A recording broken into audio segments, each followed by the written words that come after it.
Yo, how's it going? Listen, have you ever wondered what are the steps to building wealth and passive income? Should I build my passive income first? Should I build my business first and make as much money as possible? Like, which way should I go? How should I do it? Should I do it at the same time?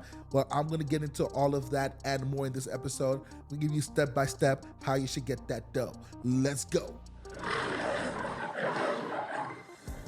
Hey, it's your boy Joshcashflow. Listen, something that was super instrumental to me in building wealth was really the fundamental question of passive income versus actualized active income. What do I mean by that? So I've always read Rich Dad Poor Dad and all the books out there that talked about having passive income, have more money coming in on a monthly basis than your expenses.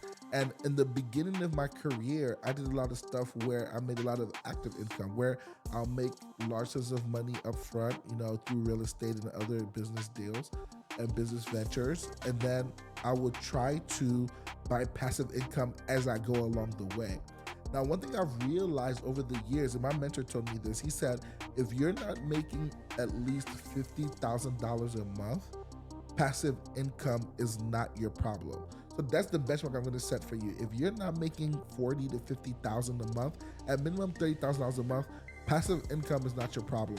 You need to focus on getting as much earned active income as possible, whether that's through business, whether that's through skills, whether that's through partnerships, whether that's through investing. Whatever way you do it, that should be your number one focus. After you get to a point where you're making anywhere from $30,000 to $50,000 a month, then you can start making strategic moves to add to your passive income. So one of the mistakes I made early on is I was trying to do it as I go, which means that I will make a certain amount of money. Let's say I close a wholesale deal and I made $20,000. I would then put that into a passive income source. There's nothing wrong with that, but that money could have been put back into my business, reinvested for a bigger dividend, for a bigger check, and I could have grew it over and over and over again.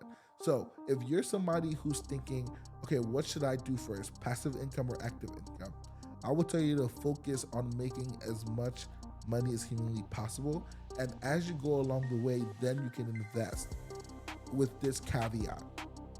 Here's a caveat. If an opportunity comes your way that you believe is life-changing, one. Number two, it doesn't cost you much, okay? Which means the downside to you will be very minimal, but the upside is massive, momentous, great. Then you can invest in that opportunity. So you guys know that I'm buying rentals now, right? And I bought 1 or 2 rentals so far, and I'm trying to add more. Doing it slowly is super annoying. You want to position yourself in a way where you can buy 3, 5, 7, 10 properties at once, buy 3, 5, 7, 10 companies at once, invest in 3, 5, 7, 10 dividend funds at once, and then you can grow your wealth that way exponentially, okay? So some people ask me, well then Josh, what if my business is a recurring model where I'm charging 20, 30, 40, 50K a month? Okay, great. You can do that if that's your avenue for wealth generation. But make sure your focus is not only to cover your monthly expenses. Make sure your focus in that company is to get it to where you're making anywhere from $30,000 to $50,000 a month. And then you can worry about investing, because guess what? Investing is another business. Like, people think that you're just gonna invest money and there's not gonna be another business side to it. There is. I have rentals, okay? Something that came along with my rentals, I needed to now read P&L statements. I was literally looking at the P&L statement for my rental in Ohio this morning. The income, the expenses, what's left. I had to communicate with my property managers. Somebody has to manage the managers, obviously, okay? I had to look at the flow of cash from one unit versus several units. I had to talk to my attorneys about potentially adding and acquiring more units. And you're starting to see how just having 2 or 3 rental properties sounds like another business. That's because it is, okay? And if you don't have enough cash flow to cover your monthly expenses of whatever investments you're gonna get into, and slash your number 2, you're in a place where it's distracting you from your other cash revenue generating businesses or ventures, then that passive income is costing you too much, because your time is the most valuable asset you have. So then you're gonna ask the question, Josh, what should I do? I'm somebody who's making a decent living as a 9-to-5 worker or through a business? What should I do? Because I don't want to be going through this rat race for a long time. Great question. Here's my advice to you. And by the way, I'm not a financial advisor or CPA, nor do I act like one on TV or play one on TV. So consult your tax professionals and financial professionals. My advice to you is, as you make large chunks of money in your business, put it in a stable asset. For example, you can put it in dividend funds. Okay, that's a great place to put it, where they're giving you 2 to 3% every year. Okay, or you can park it in a long-term investment that doesn't fluctuate, that's not volatile. So bonds is a great investment like that, where you're not going to get a lot of fluctuation. Or you can buy T-bills, also known as treasury bills, where the United States government actually has debt that you can buy and purchase for anywhere from 6 months to 10 years. And I believe there are even some 20-year treasury bills, right? And those are safe investments where your money's not going to move so much. And that way you don't think about it till you get to a point where you have so much cash that you can literally go and buy as many assets as possible and be out of the game. Or get to your business or your business ventures to a point where you're making that consistent 50 to 100K a month. Now you can get to a place where you can start in the business of investing. Because guess what? Make no mistake, investing itself is a business.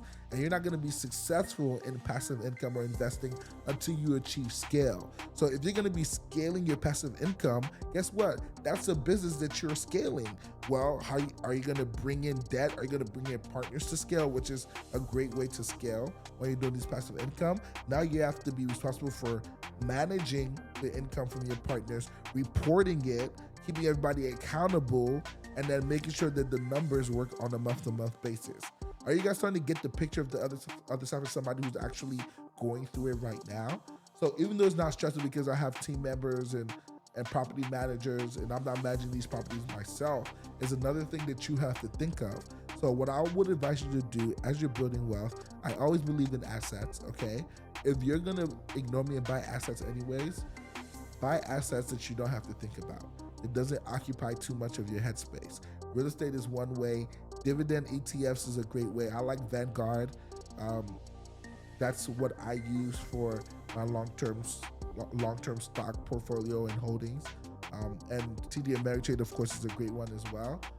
Or, matter of fact, put your money in the couch, symbolistically speaking. Okay, like keep your money somewhere, don't touch it.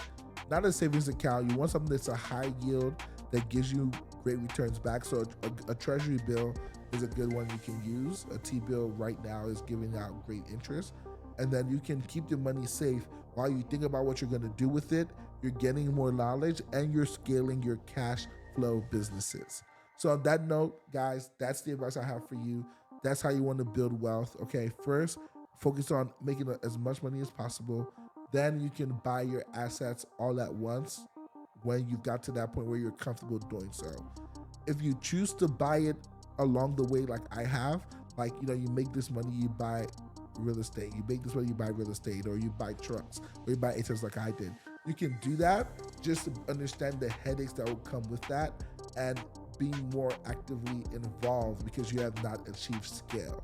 And the benefit for me is that even though I've not achieved scale, I earn enough income from trading and other ventures where I can hire people to manage some of my investments, even though I've not achieved the scale that they like, because money talks and BS walks. You guys know that. So on that note, hope you guys enjoyed this episode. Comment below, do you believe in building passive income over time or get into a place where you can buy it all at once? Let me know in the comments.